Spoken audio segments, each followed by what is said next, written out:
नमस्कार, आपके साथ मैं प्रदीप राज। डुगडुगी न्यूज में आपका स्वागत है। आइए बढ़ते हैं खबरों की ओर। झारखंड के पूर्व मुख्यमंत्री और राज्यसभा सदस्य शिबू सोरेन की तबियत बिगड़ने के बाद उन्हें दिल्ली ले जाया गया। मंगलवार को बोकारो स्टेशन से भुवनेश्वर दिल्ली राजधानी एक्सप्रेस से उन्होंने दिल्ली मेदांता हॉस्पिटल के लिए प्रस्थान किया। मुख्यमंत्री हेमंत सोरेन उन्हें बोकारो स्टेशन तक छोड़ने आए थे। गौरतलब है कि कोरोना पॉजिटिव पाए जाने के बाद वे होम क्वारंटाइन में थे। इलाज के लिए दूसरे जगह भी लोग जा रहे हैं, उसी में हमको लगता है कि जाने का प्रोग्राम तो पहले से बेहतर सफल मिलता है। प्लाज्मा वगैरह डोनेट किया गया है, डिपार्टमेंट से हुआ था, हमें जवान किए तो चढ़ाया गया। डीवीसी के कर्मचारियों को विरोध को देखते हुए डीवीसी मैथन अस्पताल को कोरोना केयर सेंटर नहीं बनाया जाएगा। यह जानकारी डीवीसी मैथन के डीजीएम रुद्र प्रताप सिंह ने मंगलवार को दी। अस्पताल के मुख्य चिकित्सा पदाधिकारी डॉक्टर एस दास गुप्ता ने भी इसकी पुष्टि की। गौरतलब है कि जिला प्रशासन डीवीसी मैथन अस्पताल को कोरोना केयर सेंटर बनाना चाहता था।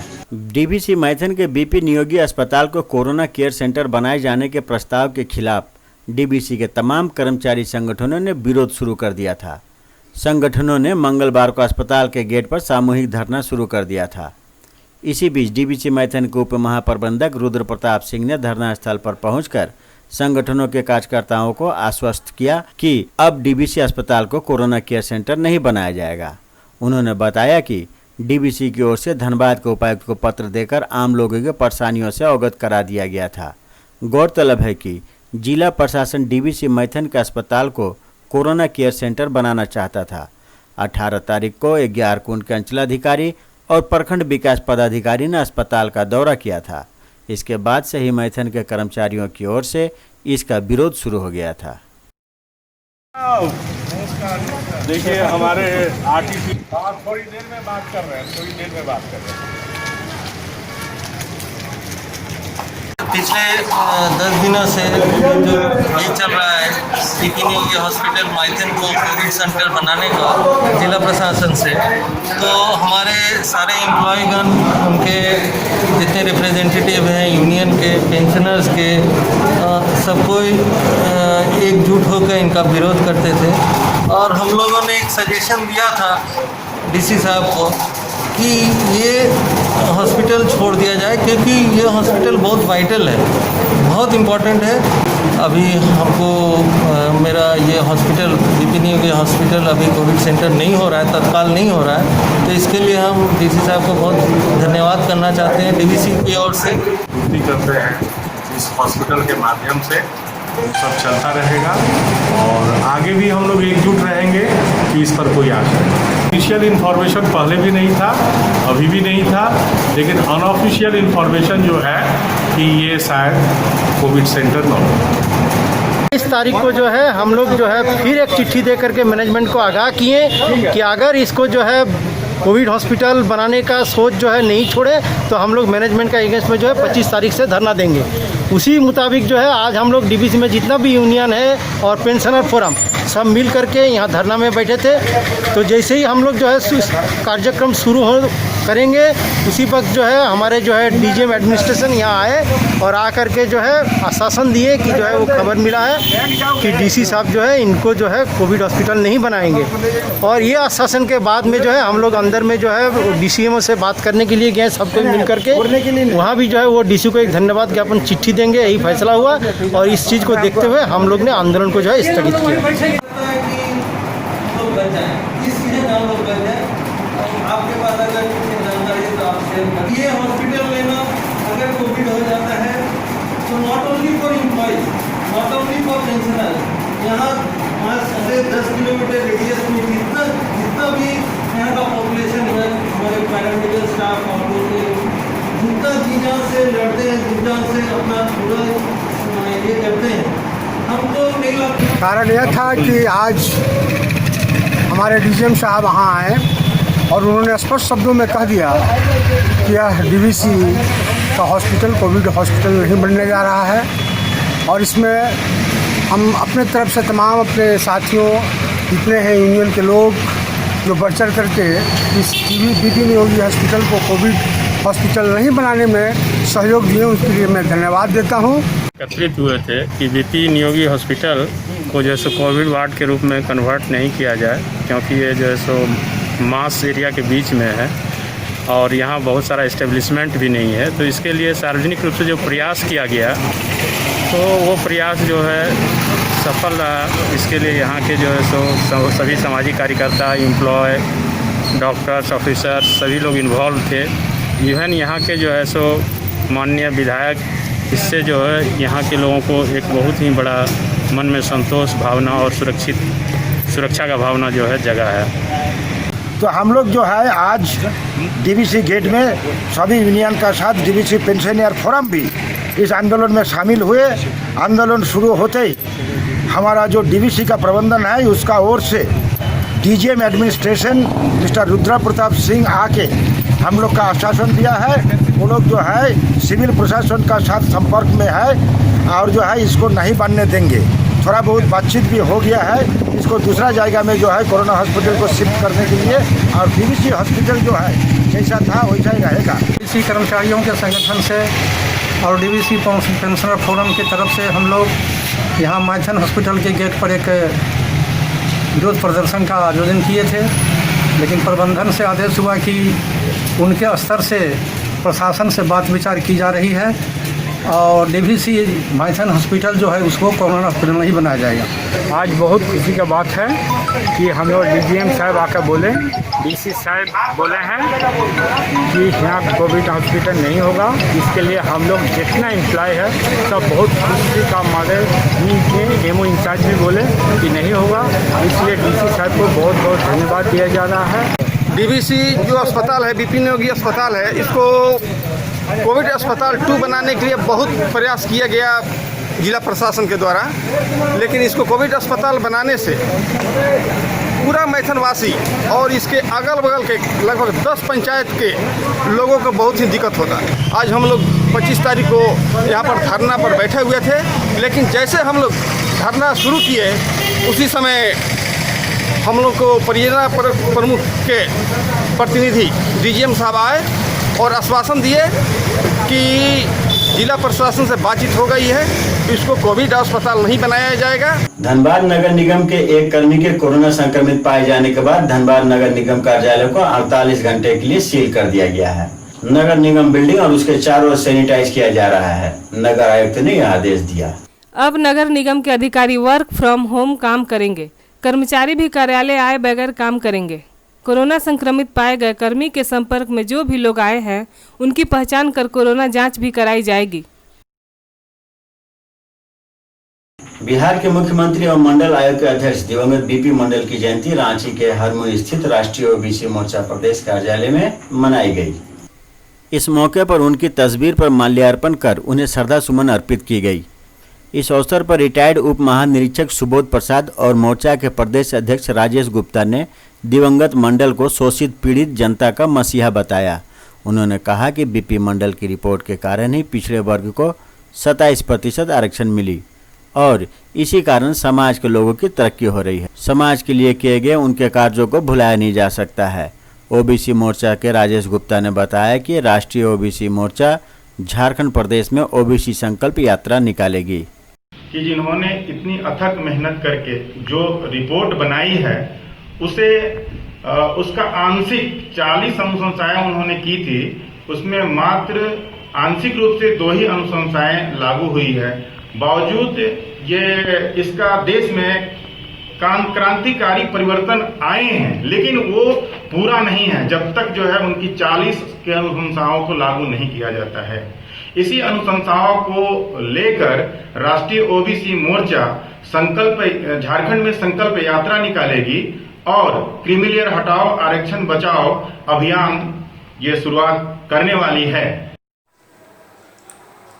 आज बीपी मंडल जी की जयंती है। आज उनकी 103वीं जयंती है। आज के दिन सामाजिक न्याय का यह योद्धा पैदा हुआ था एक जमींदार परिवार में। उसने सामाजिक न्याय की लड़ाई को लड़ने की बीड़ा ठानी। समाजवादी लोगों की आंदोलन में वह शरीक हुआ। वे समाजवादी पार्टी सोशलिस्ट पार्टी कहते हैं उसमें सम्मिलित हुए और बिहार की राजनीति में अहम भूमिका निभाते हुए वे बिहार के मुख्यमंत्री तक बने। वे पूरे हिंदुस्तान में घूमकर पिछड़ों की स्थिति का अध्ययन किया। उनकी सामाजिक और शैक्षणिक स्थिति को ध्यान में रखकर उन्होंने एक रिपोर्ट तैयार की और सरकार को पेश किया। उसके आधार पर आगे चलकर पिछड़ा वर्ग आयोग की उस रिपोर्ट को लागू किया गया। पश्चिमी बर्धमान जिले के अल्लाडी ग्राम पंचायत में दामोदर घाटी निगम के CSR की मदद से आम और नींबू की बागवानी सफलतापूर्वक की जा रही है। सरकार की बेकार पड़ी भूमि पर आम और नींबू के सैकड़ों वृक्ष लहलहा रहे हैं। ग्राम पंचायत की मदद से तैयार आम और नींबू के बागानों से जुड़े दर्जनों लोगों को रोजगार भी मिले हैं। DBC CSR मैथन के पदाधिकारियों ने मंगलवार को इन बागानों का दौरा किया। पश्चिम बंगाल के पश्चिमी बर्धमान जिले के अल्लाडी ग्राम पंचायत ने दामोदर घाटी निगम CSR मैथन की मदद से आम और नींबू की बागवानी कर जिले भर में अव्वल स्थान हासिल किया है। पूरे जिले में इसे पायलट प्रोजेक्ट के तौर पर देखा जा रहा है। अल्लाडी ग्राम पंचायत ने स्वयं सहायता समूहों को सरकारी जमीन मुहैया करवाई। DBC CSR मैथन ने आम और नींबू के पौधे दिए। लोगों ने मेहनत की और तब सैकड़ों बीघा भूमि में आम और नींबू के वृक्ष लहला उठे। इसके अलावा सागवान के भी बागान तैयार किए गए हैं। ग्राम पंचायत के सदस्य उज्जवल मंडल ने बताया कि DBC की मदद से आम, नींबू और सागवान के सैकड़ों वृक्ष तैयार हो गए हैं। इससे स्वयं सहायता ग्रुप के लोग लाभान्वित हो रहे हैं। ग्राम पंचायत प्रधान मोहम्मद सलीम ने बताया कि ग्राम पंचायत की ओर से बागवानी को प्रोत्साहन दिया जाता है। बागवानी के क्षेत्रफल को और बढ़ाया जाएगा। उन्होंने मदद के लिए DBC CSR का आभार जताया। मंगलवार को CSR मैथन के वरीय प्रबंधक S महेश्कर एवं कार्यपालक गिरिजेश्वर प्रसाद ने आम और नींबू के बागानों का दौरा किया।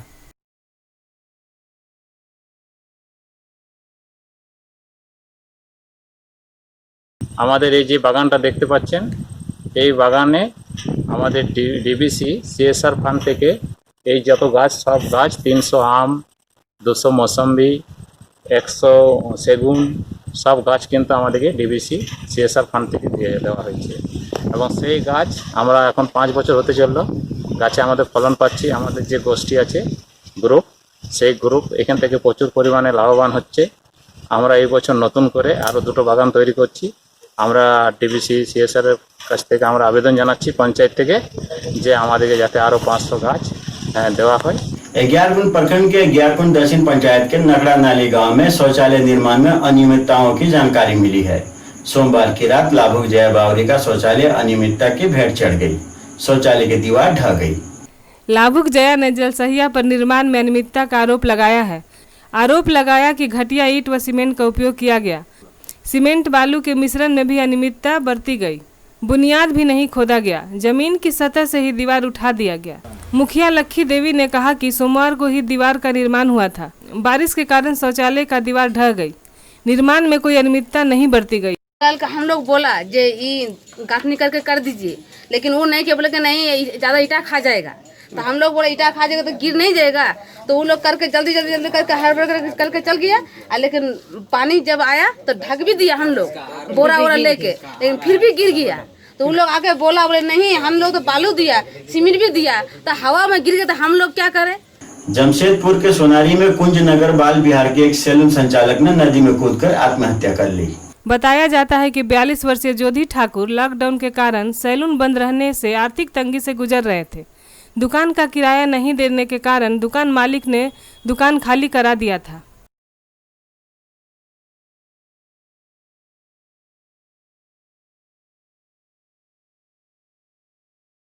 कि हम लोगों का 5 महीना से जब से लॉकडाउन पड़ा है सैलून बंद। तो सैलून बंद होने के कारण वो कंटिन्यू मतलब महीना बढ़ते जा रहा है। जो अभी तक कंटिन्यू बंद ही लॉकडाउन चल रहा है। तो हर महीने का जैसे आपका खाने का, पीने का और घर भाड़ा में है, दुकान भाड़ा में है। घर दुकान भाड़ा नहीं मांग रहे, लेकिन एक तो प्रेशर है कि हमको आगे चल के देना ही है। और हाल में जनवरी में शादी हुआ है एक लड़की का, उसमें भी जो खर्चा हुआ है तो हम लोगों का कर्ज भी बढ़ गया। कर्ज बढ़ने के कारण हम लोग पैसा दे नहीं पा रहे। तो वो धीरे धीरे बढ़ते जा रहा है। वो डिप्रेशन में चले गए पापा। पापा डिप्रेशन में चले गए, तो वो धीरे धीरे हम लोग शेयर नहीं करते थे कि हाँ हम इतना प्रेशर दिए हुए हैं, क्योंकि वो घर किसी को टेंशन देना नहीं चाहते थे घर में, लेकिन वो टेंशन में थे और खाने को लेके बहुत दिक्कत था। राशन कार्ड के लिए भी दिया था, राशन हम लोग का कार्ड बना नहीं था, जिसकी वजह से हम लोगों को राशन भी चलने में बहुत प्रॉब्लम था। आज हमारा समाज आहत है। लोग आज इस स्थिति पे पहुंच गए हैं आर्थिक तंगी के चलते, और सरकार इसमें कोई भी सुध नहीं ले रही है। हम लोग यही मांग करते हैं कि अभी 2 दिन पहले ही एक श्याम ठाकुर बोल के उसने अपने दुकान पे आर्थिक तंगी के चलते आत्महत्या कर लिया। आज एक जोधी ठाकुर जो है वो नदी में डूब करके आज मालूम चला कि वो अपनी आत्महत्या कर लिया। लोग आर्थिक स्थिति से बहुत गुजर रहे हैं। तो हम लोग यही सरकार से मांग करते हैं, यहाँ के उपायुक्त महोदय को भी हम लोग पहले ज्ञापन दिया, सरकार से मांग करते हैं कि लोग आज गरीबी तबका के लोग हैं लोग, और इसी से इन लोगों का जीवन भरण पोषण इन लोगों का चलता है। और आज स्थिति है कि लोग आत्महत्या के कगार पे पहुँच रहे हैं। तो हम सरकार से ही मांग करें कि अविलंब इन लोगों को 10 लाख रुपया मुआवजा के तौर पे सरकार दे। हमारा स्थानीय मंत्री है, यहाँ पे 2 स्थानीय मंत्री हैं, 2 विधायक हैं, ये लोग कम से कम सूद ले। और आज हमारे नाई पेशे से जुड़े हुए जितने भी लोग हैं जो आर्थिक स्थिति से आज सामना कर रहे हैं, तो इन लोगों को या तो सरकार उन लोगों को दुकान खोलने का एक जो सरकार का गाइडलाइन हो, उस गाइडलाइन के तहत दुकान खोले कि लोग अपना जीवन भरण पोषण कर पाए, और अन्यथा नहीं तो लोग वो अब उसका व्यवस्था करें कि उसको आर्थिक पैकेज दिया जाए, उसको आर्थिक मुआवजा दिया जाए कि लोग अपना भरण पोषण जीवन कर पाए। रांची नगर निगम के इंजीनियरिंग सेक्शन, स्वास्थ्य विभाग, रेवेन्यू शाखा और वाटर हार्वेस्टिंग विभाग की एक बैठक मंगलवार को हुई। बैठक में रांची के विकास कार्यों की समीक्षा की गई एवं शहर में सड़क, नाली, शौचालय और पार्कों के निर्माण पर भी चर्चा हुई। यह जानकारी रांची नगर निगम की महापौर आशा लकड़ा ने दी।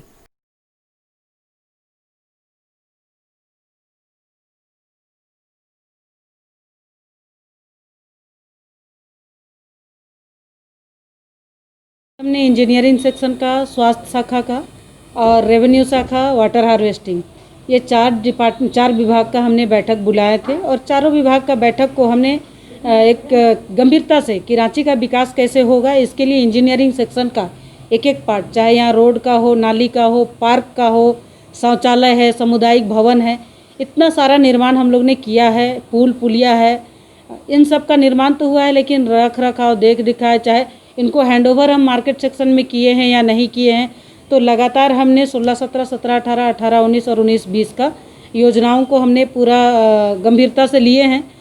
19, 20 का सारा योजना आधार में लटक गया है और उस पर किसी तरह का कोई काम नहीं हुआ है। टेंडर तो हम कर दिए हैं, लेकिन जब तक SOR का डिक्लेयर नहीं करेगा तब तक हम लोग ये काम नहीं कर पाएंगे। जो पिछले बार का काम था उन सब कामों को अभी हम लोग ने कहा है कि जो PCC रोड है उसको अभी कंप्लीट कर दे, या नाला है उनको कंप्लीट करे।